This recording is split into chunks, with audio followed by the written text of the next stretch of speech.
culture that we look at. I'm going to go back to the, you were saying about issues and division. Right.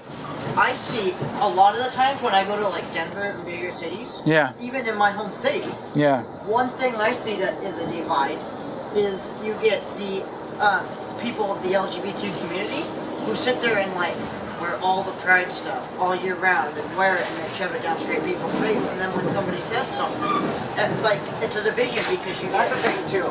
That's what I can't stand about Yeah. people in the LGBT, being a person who's in that myself. I am hate seeing groups of like LGBT here, but they don't really support straight people. No, I they think don't. that there shouldn't, I really think there shouldn't be a group called the LGBT. I just think you should call it sexuality. End it there. It's not your personality. I mean, yeah, it used to be a thing that people were oppressed from, but you don't see people running around who are like making groups about having been slaves. Making what?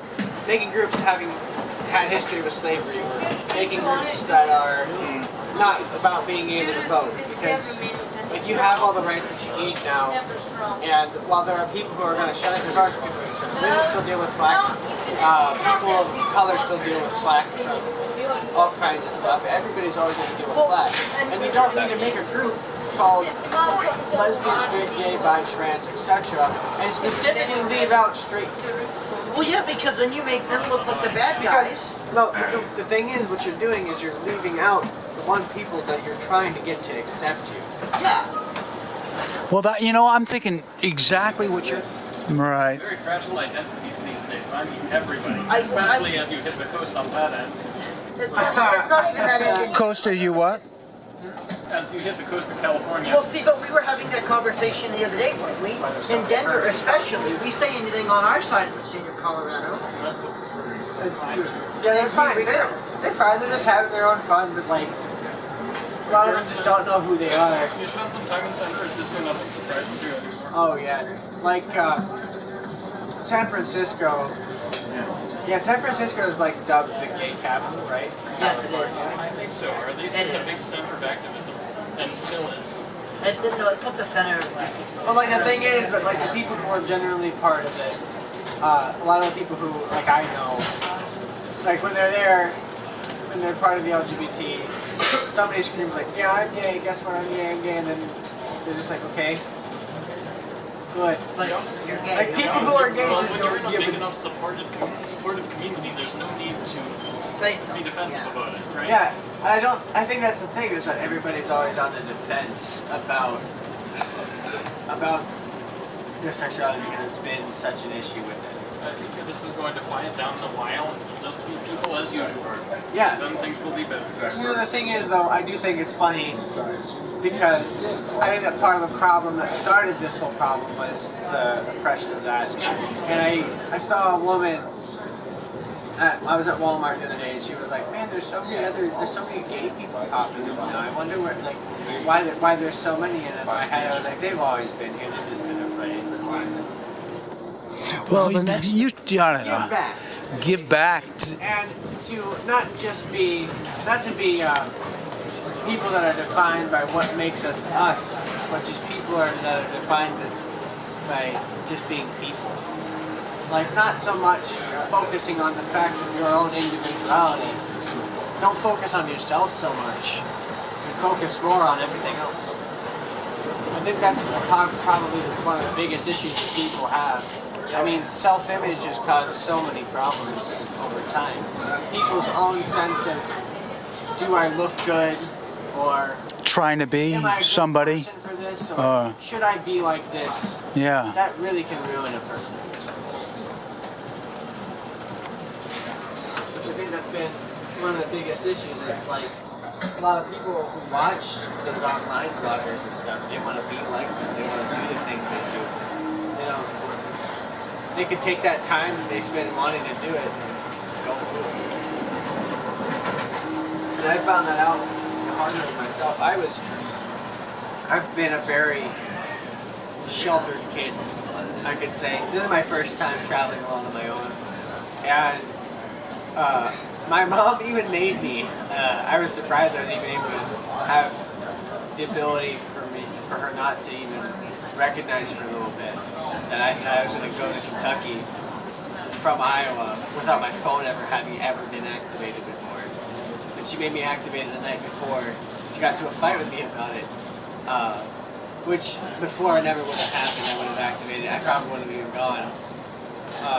But it's once you start taking your first steps in life that you start to focus on more than just your own self-image. It's what am I going to do for myself to live first, and then maybe after that, it's once you get there, it shouldn't be just so much about yourself, but in my philosophy, I think it's that what can I do for other people?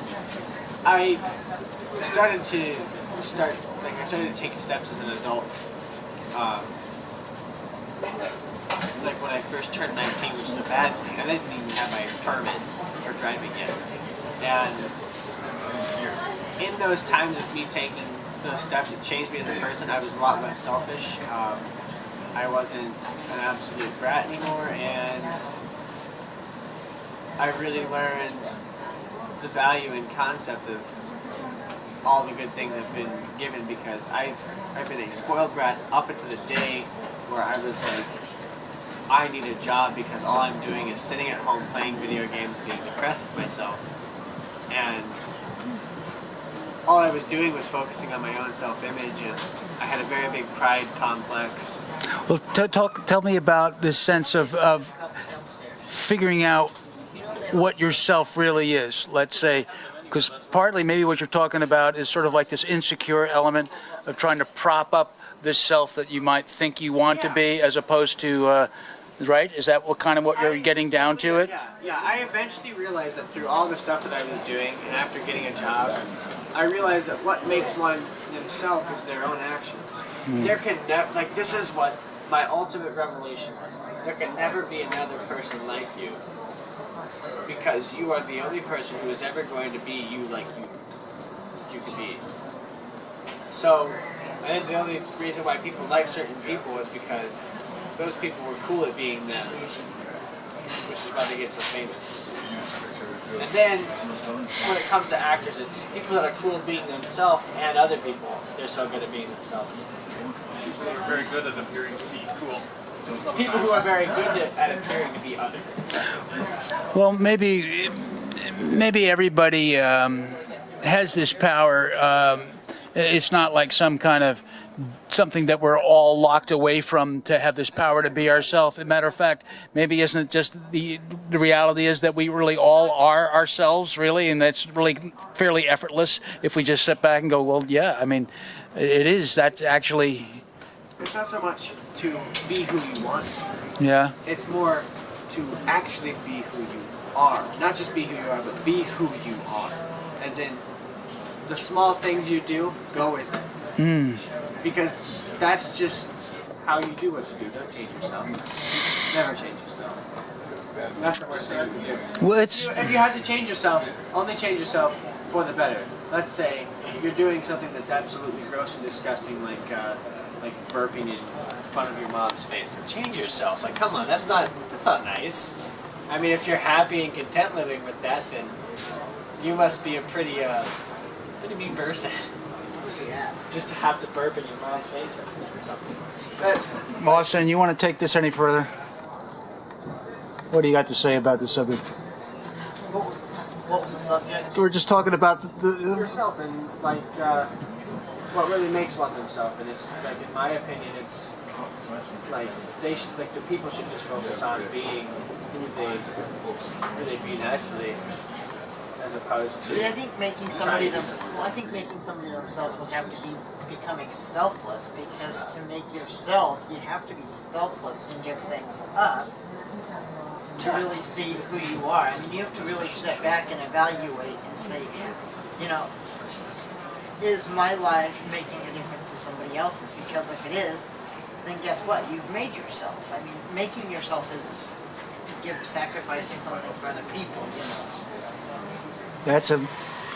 It's a mysterious. Yeah. What really made me who I am, I met this guy from Hawaii, and his name was Spot. Kind of a funny name for a person, right? Is that what we're at? But he always made that joke himself. A funny name for a funny guy. His philosophy was to go around and give people undying kindness. And he didn't look the best. He didn't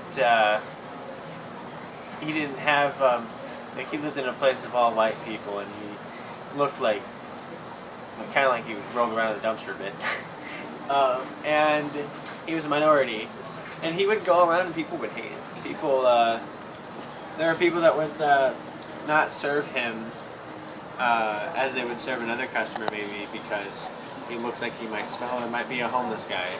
And he was the nicest person in the world.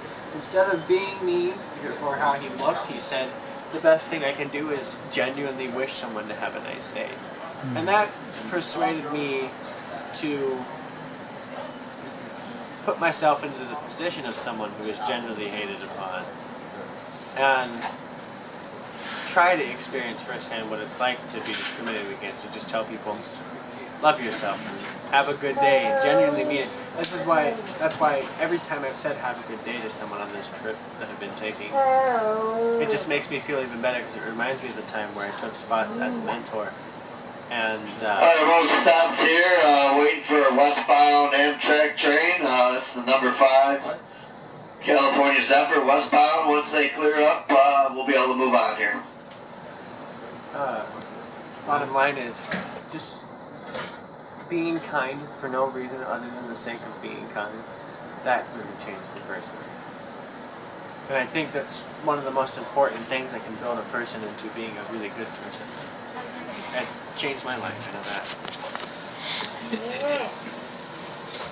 What you think there? Want to add something into the conversation? That's good. Tell me your name again. David. David. Who's on the train? I don't need to add anything right now. Do you want to add anything to it? Not just now, thank you. Okay. It's kind of a mysterious thing as to what the self is still, and when you to try to be kind in terms of The world always needs a little bit more kindness. It really does. There's never really too much, but there are circumstances where, like, say somebody needs a bit of tough love. Kind of really need, but even then, it's still kind. Inevitably, because that's the thing with all things. Everything has a bit of push to its pull. bit of push to its pull. Yeah. There's always a bit of the opposite in something. Do you see that sometimes in terms of somebody who comes on strong, as it can be a gift to somebody sometimes, like something that seems like, wow, he's like,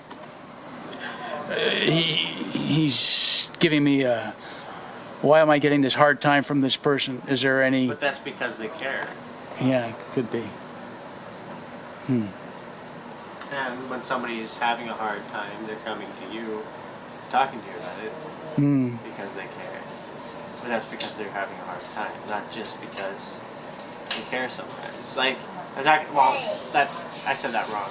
Like, let's say somebody's coming to you because you're having a hard time, and not for other reasons.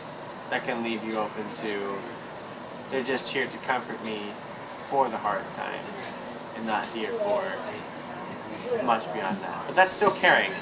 What do you think about the kindness thing as being part of, when you talk about selfless, is it possible that we're sort of looking for, we're still searching in a way, like all of us every day, we're all always involved in our inner dialogue, and our own identity is like, comes to the forefront every moment, and we're living it, but what I'm thinking about is, again, the sense that maybe the self, like looking at nature and the environment and the predicament that we are in the world, that we're all kind of one. We're not really individualistic beings as much as we think we are. Yeah? I don't know if you know who Alan Watts is. Of course I do. One of the best philosophers in the world, and you must know the relation how everything is one big thing. A chaos on one level is order on the next. So, like, see this, like, this glove right here. See how it's braided? And it's all made into a glove, right? Well, on a closer scale, if you look underneath a powerful enough microscope, you can see how there's just chaos. Like how there's like little bits of stuff that's peeling up and all that. But it still forms into a glow. Closer on another thing, you can see that inside these little braids, they're all tied up with the strands. But closer on that, the strands are growing crazy. It's like, same with our bodies. On the inside, it's like a raging battle. The outside, it's a functioning body. Everything has its own sort of flow like that. There is organization beyond chaos. And when you look at stuff like that, and you look at, like, say your hand, like at your whole hand, look at it underneath a powerful enough magnification. The atoms are miles away. But yet you still call it a hand. That is to say that we are no different than the stars in the sky. We are all one big thing, and we're just being a thing, and we're trying to see how much of a thing we can be. Or and trying to We're just being a thing. bouncing off each other. Maybe if you're talking about kindness, Human looking. race, it is people bouncing off of each other. The human race is chaos on that level, but the next level it is planet.